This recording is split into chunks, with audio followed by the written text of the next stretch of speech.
നമസ്കാരം. നിരാമിത്ര ആയുർവേദ ചാനലിലേക്ക് ഏവർക്കും സ്വാഗതം. പ്രായമാകുമ്പോഴോ അല്ലെങ്കിൽ ജീവിതശൈലിയിലെ മാറ്റങ്ങൾ കൊണ്ടോ പലരെയും ഒരുപോലെ ബുദ്ധിമുട്ടിക്കുന്ന ഒന്നാണ് സന്ധിവേദന.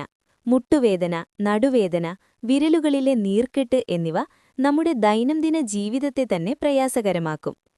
പെയിൻ കില്ലറുകളെ മാത്രം ആശ്രയിക്കാതെ വേദനയുടെ മൂലകാരണം കണ്ടെത്തി പരിഹരിക്കാനാണ് ആയുർവേദം ശ്രമിക്കുന്നത്.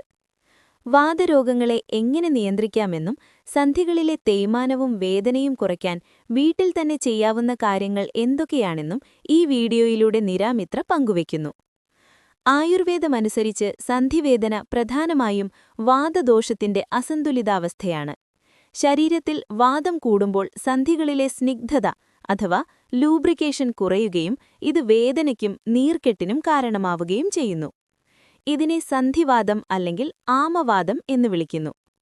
പ്രധാന കാരണങ്ങൾ: വായുക്ഷോഭമുണ്ടാക്കുന്ന ഭക്ഷണങ്ങൾ അമിതമായി കഴിക്കുന്നത്, തണുത്ത കാലാവസ്ഥയും തണുത്ത വെള്ളത്തിലെ കുളിയും, ശരിയായ വ്യായാമത്തിന്റെ കുറവ്, ശരീരത്തിൽ ആമം അഥവാ വിഷാംശം അടിഞ്ഞുകൂടുന്നത്. വേദന കുറയ്ക്കാൻ നിരാമിത്ര നിർദ്ദേശിക്കുന്ന ലളിതമായ ചില ആയുർവേദ മാർഗങ്ങൾ ഇതാ. ചുക്കും കുരുമുളകും. ചുക്ക് ചേർത്ത വെള്ളം കുടിക്കുന്നത് ശരീരത്തിലെ ആമം നീക്കം ചെയ്യാനും വാതം കുറയ്ക്കാനും സഹായിക്കും. മുരിങ്ങയില തോരൻ. മുരിങ്ങയിലയിട്ട് തിളപ്പിച്ച വെള്ളത്തിൽ ആവി പിടിക്കുന്നതും സന്ധിവേദനയ്ക്ക് വളരെ നല്ലതാണ്. എണ്ണ തേച്ച് കുളി. മുറിവെണ്ണയോ അല്ലെങ്കിൽ ധന്വന്തരം തൈലമോ ഉപയോഗിച്ച് സന്ധികളിൽ മൃദുവായി തടവുന്നത് രക്തയോട്ടം വർദ്ധിപ്പിക്കാനും വേദന കുറയ്ക്കാനും സഹായിക്കും. ശ്രദ്ധിക്കുക, നീർക്കെട്ടുള്ളപ്പോൾ എണ്ണ തേക്കുന്നത് ഒഴിവാക്കണം. വെളുത്തുള്ളി പാൽ കഷായം. വെളുത്തുള്ളി പാലിൽ പുഴുങ്ങി കഴിക്കുന്നത് വാതരോഗികൾക്ക് ഒരു ഉത്തമ ഔഷധമാണ്.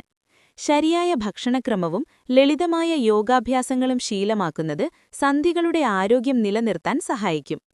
ശ്രദ്ധിക്കുക, വിട്ടുമാറാത്ത വേദനയോ കഠിനമായ നീർക്കെട്ടോ ഉണ്ടെങ്കിൽ അത് റൂമറ്റോയിഡ് ആർത്രൈറ്റിസ് പോലെയുള്ള അവസ്ഥയാകാൻ സാധ്യതയുണ്ട്. അങ്ങനെയുള്ളവർ സ്വയം ചികിത്സ ഒഴിവാക്കി ഒരു ആയുർവേദ ഡോക്ടറുടെ നിർദ്ദേശപ്രകാരം മാത്രം മരുന്നുകൾ സ്വീകരിക്കുക. ഈ അറിവുകൾ നിങ്ങൾക്ക് ഉപകാരപ്പെട്ടെങ്കിൽ ലൈക്ക് ചെയ്യുക. കൂടുതൽ ആരോഗ്യ വീഡിയോകൾക്കായി നിരാമിത്ര സബ്സ്ക്രൈബ് ചെയ്യുക. നന്ദി, നമസ്കാരം.